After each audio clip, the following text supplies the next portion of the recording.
तर management practices ठीक आहे. तर मॅनेजमेंट प्रॅक्टिसेस कोणकोणते असणं गरजेचं तर काय म्हणलं की Wien interculture operation is not carried out at a proper time then there is a possibility of depletion of a nutrients due to presence of weeds in the field. काय म्हणलं की समजा तण आहेत तर तण जर आपल्या फील्डमध्ये जर जास्त प्रमाणात असतील तर अशा वेळेस काय होऊ शकतं की की जे तण आहे तर तण काय करतात की जमिनीमध्ये असलेले जे न्यूट्रियन्स आहेत पोषक तत्व आहेत तर ते न्यूट्रियन्स सगळे ओढून घेतात. ठीक आहे.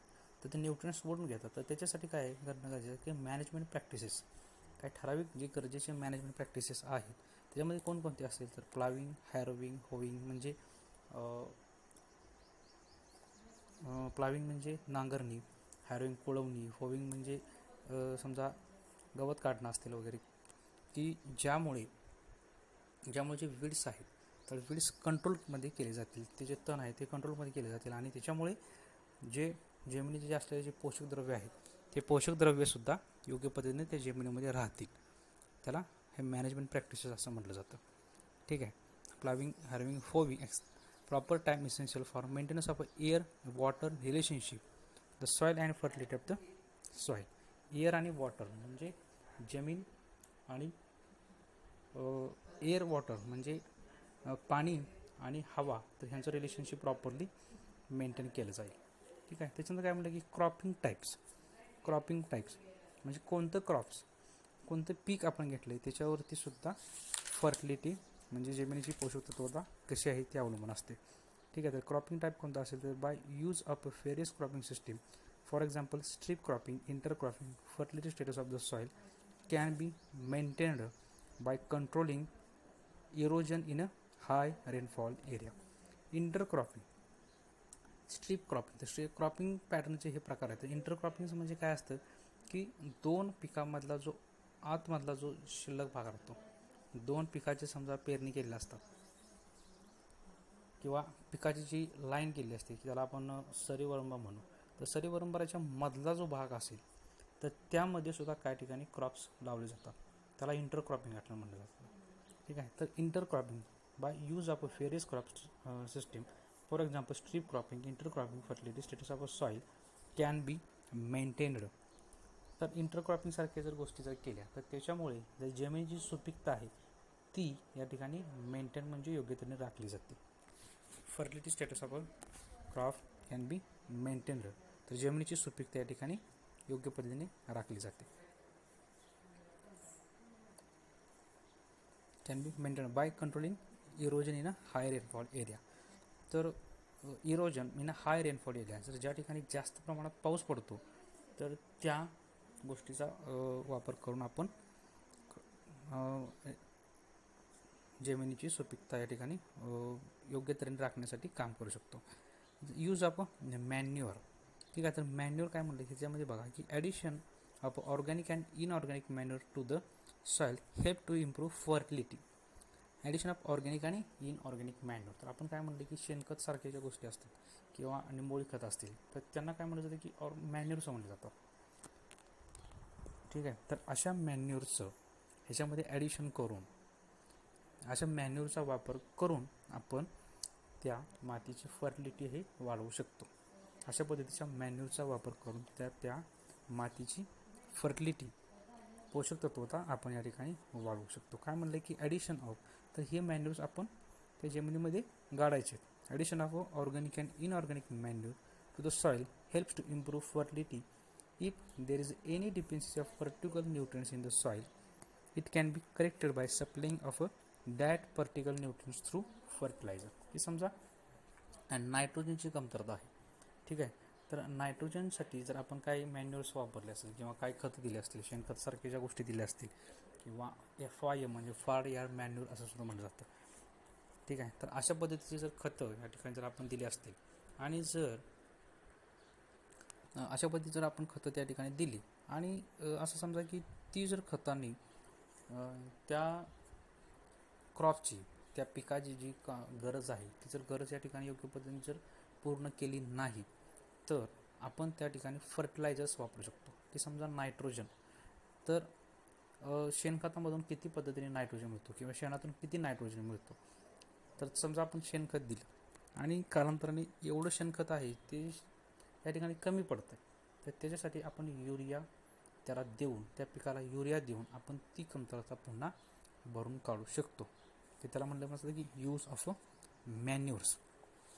ठीक आहे, तर त्याच्यासाठी खतं देऊन, फर्टिलायझर्स देऊन ते आपण भरून काढू शकतो. तर सॉईल प्रॉपर्टी बघा, म्हणजे जे मातीचे असलेले गुणधर्म. The soil having a crumb structure are said to be very fertile, while soil of a coarse structure are infertile. तर क्रम स्ट्रक्चर, ठीक आहे. तर जे भुसभुशीत जमीन आहे, तर सॉईलच्या जी रचना असते तर त्याच्यामध्ये क्रम स्ट्रक्चर नावाची एक रचना आहे.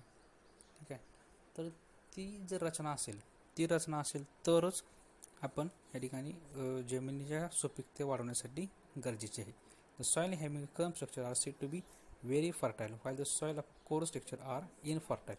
तर कोरस नावाचे स्ट्रक्चर असते तर ते इनफर्टाईल असेल आणि जे क्रम नावाचं स्ट्रक्चर असेल ते फर्टाईल स्ट्रक्चर असेल.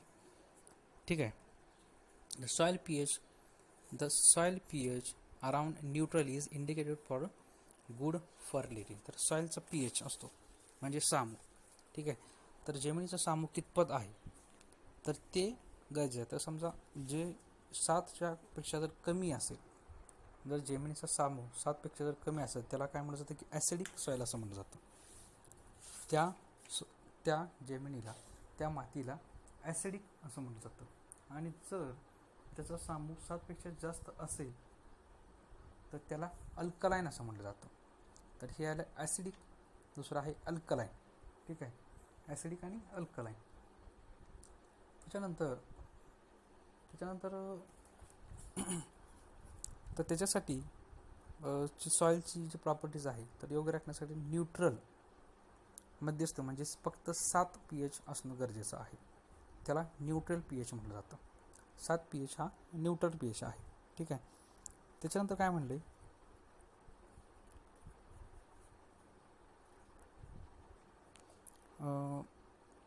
ठीक आहे, the soil pH around neutral is indicated good fertility. The water holding capacity also decide the fertility status of soil. Water holding capacity म्हणजे पाणी धरून ठेवण्याची क्षमता. तर पाणी धरून ठेवण्याची क्षमता हे जे आहे ही सुद्धा फर्टिलिटी स्टेटस, तर ती सॉईल कितपत फर्टाईल आहे किंवा नाही तर हे ठरवण्याचं काम सुद्धा सॉईल प्रॉपर्टीज. तर वॉटर होल्डिंग कॅपॅसिटी योग्य तऱ्हेचे असणं सुद्धा गरजेचं आहे. तर ते जमिनीची पोषकता या ठिकाणी ठरवू शकतं. त्याच्यात म्हटलं की क्रॉप रोटेशन म्हणजे आपण काय सांगितलं की पिकाची असणारी फेरपालट किंवा फेरबदल, त्याला रोटेशन म्हटलं जातं. ठीक आहे, तर त्याच्यामध्ये काय म्हणले बघा की the leguminous crop indicated in a crop rotation increase in the yield of a crop as they fix nitrogen from the air. The leguminous म्हणजे शिंबावर्गीय वनस्पती, म्हणजे त्याला आपण काय म्हणू की वाटाणा असेल किंवा हरभरा असेल, तर ते जे पिकं असतात तर त्या पिकामध्ये त्यांच्यामध्ये एक विशिष्ट असा गुणधर्म असतो. तर कोणता गुणधर्म असतो तर ते जी पिकं असतात ते काय करतात की हवेतला असलेला नायट्रोजन आहे, हवेतील नायट्रोजन ते शोषून घेतात आणि त्या नायट्रोजनचा वापर आपल्यासाठी करतात. तर जे की लेग्युमिनस क्रॉप असेल म्हणजे हरभरा असेल किंवा वाटाणा असेल, तर अशा पिकांसाठी आपण युरियाचं प्रमाण खूप कमी ठेवतो. कारण काय करतात की ते हवेतला नायट्रोजन शोषून घेतात, हवेतला असणारा जो नायट्रोजन आहे तो शोषून घेतात. तर ते fix nitrogen from the air. ठीक आहे, तर ते काय केलं की काय म्हणते की the benefits of a good crop rotation are increased organic matter, nitrogen supply and improve the structure of soil. तर असे जर क्रॉप आहेत तर आपण जेव्हा पिकाची फेरपालट करू तर त्या पिकाच्या फेरपालटीमध्ये जर आपण अशा जर पिकांचा जर वापर केला तर ते काय करतं की ते नायट्रोजन स्टेटस, त्या जमिनीमध्ये असलेलं नायट्रोजनचं प्रमाण या ठिकाणी अशा पद्धतीची पिकं वाढवत असतात. ठीक आहे, तर nitrogen status of this is going to be increased. तर जमिनीमध्ये असलेलं नायट्रोजनचं प्रमाण आहे ते अशा पद्धतीनं वाढवलं जातं. ठीक आहे. त्याच्यानंतर काय म्हटलं की organic matter, nitrogen supply improved the structure of soil. Deep rooted crops are capable of bringing the plant nutrients from the lower layer of the soil. Deep rooted crops are capable of bringing the plant nutrients of the lower layer of the soil and leaving them as a crop residues in a upper layer soil. ठीक आहे. तर deep rooted crops, तर बघा की जे समजा कापूस आहे, तर कापूस काय असतं, तर कापूसाचं जे मूळ असतात ते जमिनीमध्ये पूर्ण खोलपर्यंत रुतलेले असतात. तर this crop is called as a deep rooted crop. म्हणजे डीपपर्यंत ती मुळं या ठिकाणी गेलेली असतात. तर तशा पिकांना डीप रूटेड क्रॉप्स असं म्हटलं जातं. तर ते काय करतात की डीप रूटेड क्रॉप्स हे जमिनीच्या त्या जमिनीमधील आतमध्ये असलेली खोलवर असणाऱ्या जे न्यूट्रिएंट्स आहेत ते ओढून घेतात. Deep rooted crops are capable of bringing plant nutrients from the lower layer of the soil. तर खालच्या लेअरमध्ये असलेले जे आहेत, तर पूर्णपणे खालीच्या जमिनीच्या पूर्ण खालच्या लेयर्समध्ये असणारे जे न्यूट्रिएंट्स आहेत, तर ते न्यूट्रिएंट्स अशा पद्धतीचे क्रॉप्स आहेत ते क्रॉप्स ओढून घेत असतात.